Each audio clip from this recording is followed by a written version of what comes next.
Why did I leave the red pill for biblical masculinity? Now, just a quick little preface before we start this video. I actually owned the trilogy, the 3 books that are actually like the foundation of the red pill, essentially written by Rollo Tomasi, which it's called The Rational Male. Had 3 of the books. I studied the books. I freaking highlighted key points in the pages. Like, I was seriously invested in this ideology called the red pill. I thought, this is it, man. This is what I gotta learn. I gotta study all this stuff. This is gonna teach me the secrets that I need to know, right? So if it's that good, why did I leave it in the end? Like, why have I walked away from it? Now, before I start, I just want to first get into why I even started looking into the red pill. So a little bit of backstory about me, just real quick. I grew up fatherless. I had basically no idea how to talk to women, how to get them to go on a date with me, how to build meaningful, healthy relationships. Dude, I was like so clueless when it came to just talking to girls, really, if I can put it as bluntly and as simply as that. I didn't know how to talk to girls. And I think that's something that majority of like every single young man in the world relates to. And that's where ideally what I believe, like that's where you see the example of your parents. That's what you should be able to do in a healthy household. You see, oh, how does dad treat mom? How does dad talk to mom? How does dad show his love to mom? And vice versa. How does mom show her love to dad? How does mom talk to dad?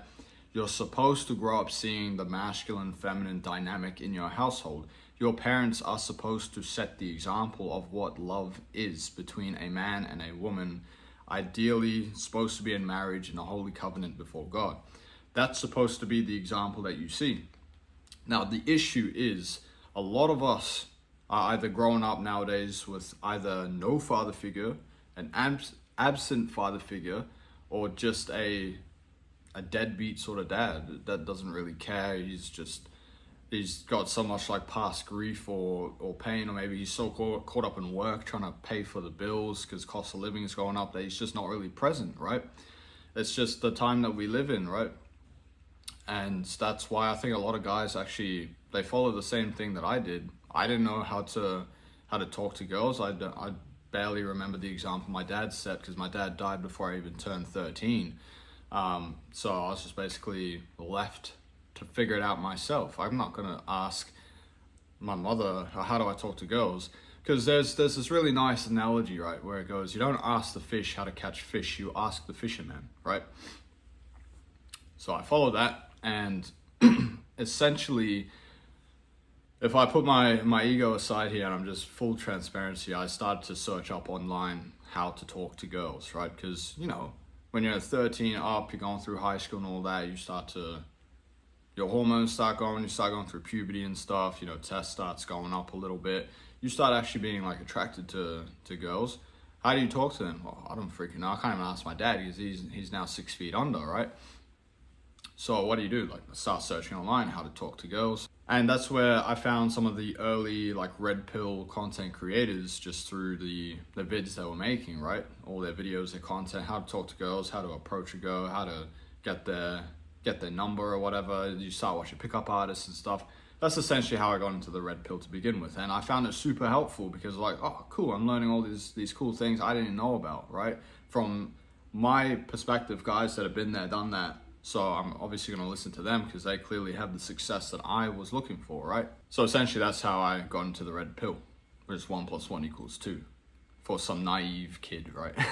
So before I go over what was bad about the red pill and what ultimately led me to leave, I want to first go over what I found was good, because if you can find the good in any situation to the best of your abilities, extract the good, leave the rest, leave the bad stuff, then ultimately you're just growing as an individual, right? You're getting better and better each time.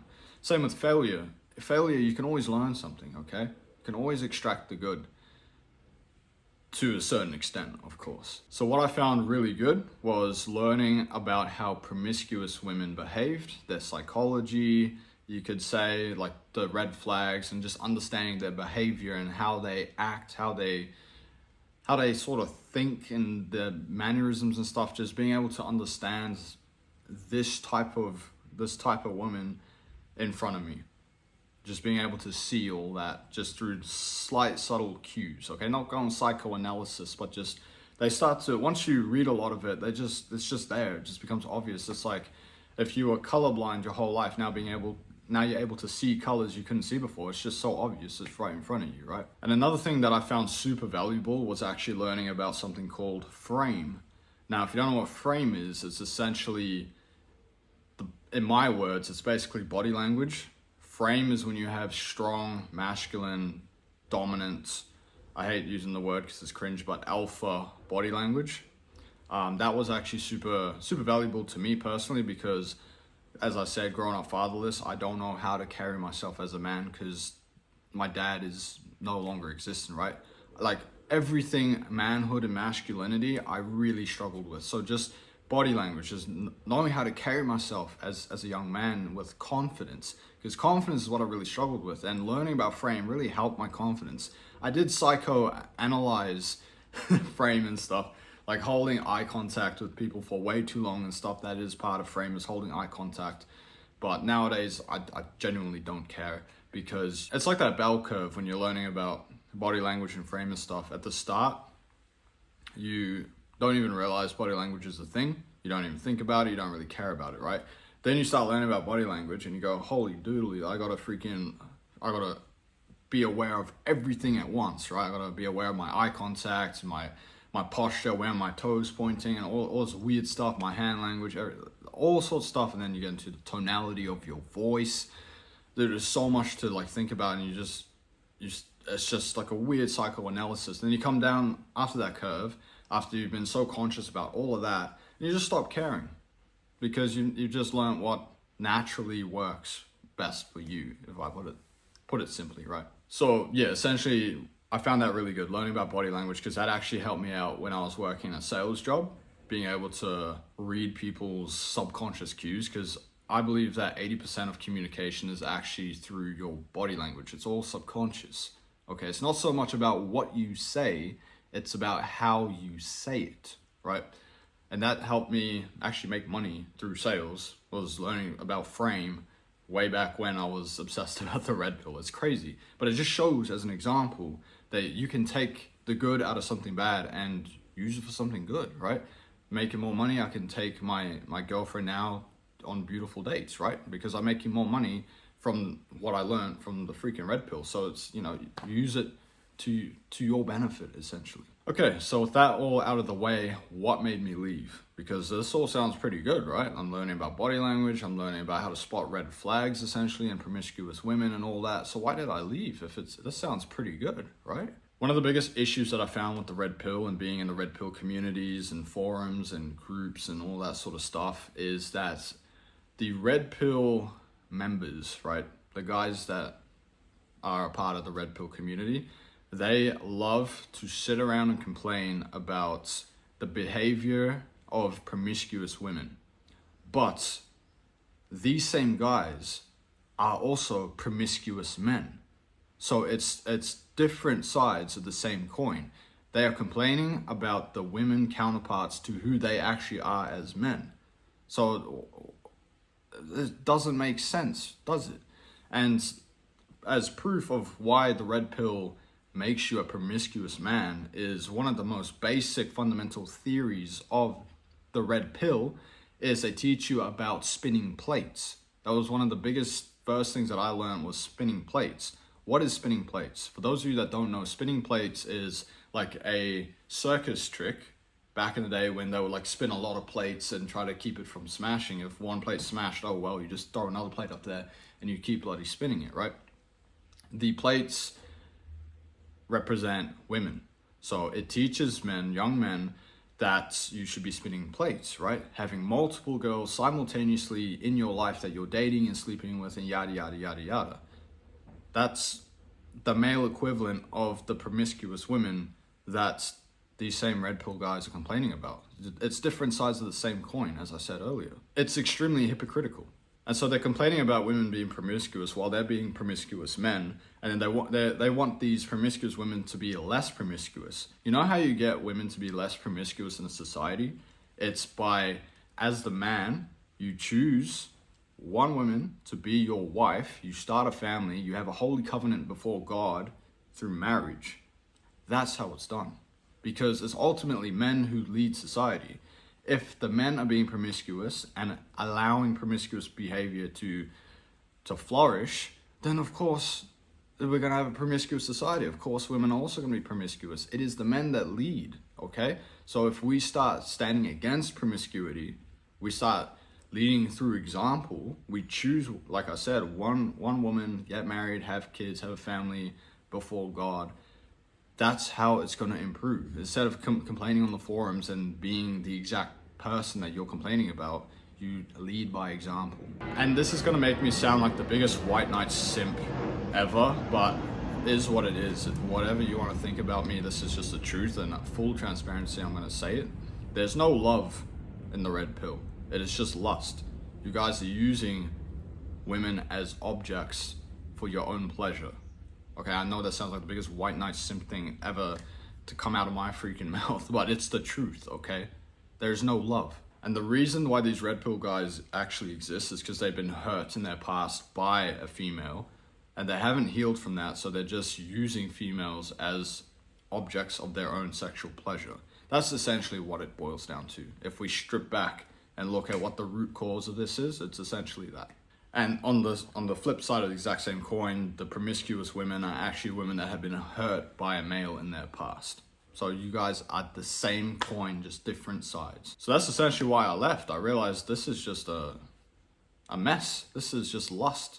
This is not gonna... What's the end goal here, right? Sleep with 4,000 women and then what? And then what? That's psychotic, bro.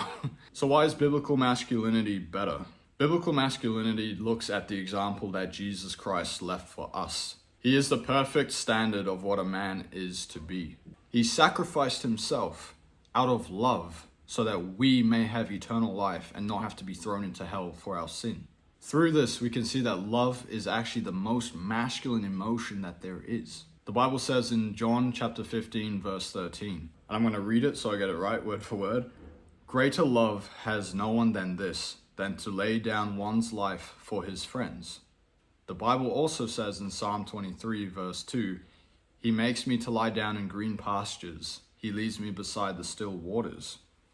So essentially what I'm trying to point out here is that following God also leads you to peace in the end. Being lustful and promiscuous leads you down a path of destruction, disillusionment, and unfulfillment. And at the end of all sin is death. And even non-Christians know that sex outside of marriage is a sin. And I'm not trying to say that I'm perfect and that I haven't done anything. Dude, I've messed up too, okay? I've messed up as well. 100% full transparency, I'm not perfect. But I need you to understand, and what I wish someone told me, is that by following the red pill, you are choosing to go against God. What awaits you after sleeping with 300 women, bro? Why are you doing this, brother? What good does this do? So yeah, ultimately that's basically my story on how I got into the red pill. It was genuine, like I had good intentions. I just wanted to learn how to talk to girls, how to build like a genuine relationship, a meaningful one, how to rizz up a girl, take her on a date, you know. But you end up going down this like downward spiral very quickly to you're getting taught how to be promiscuous and be lustful and all that. It's not the way, brother. We need to ultimately return back to Jesus, man. That is the ultimate example of what a man is.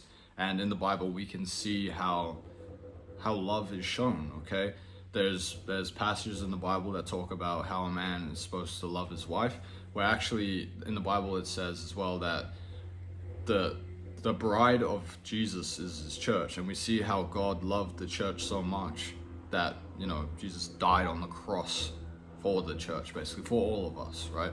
That's what it is to love your bride the way Jesus loved the church. That's how you love your future wife and your wife to be, is how Jesus died for the church. And like I said, I mess up all the time, okay? I'm not perfect. I've got a lot to work on myself, a lot that I'm trying to do. We're all sinners. No one's perfect, but I just had to make this video. I felt called to, because if you're dabbling in the red pill, brother, get out. If you've been in the red pill for a while now, what good has this brought to your life, man? Do you feel any better?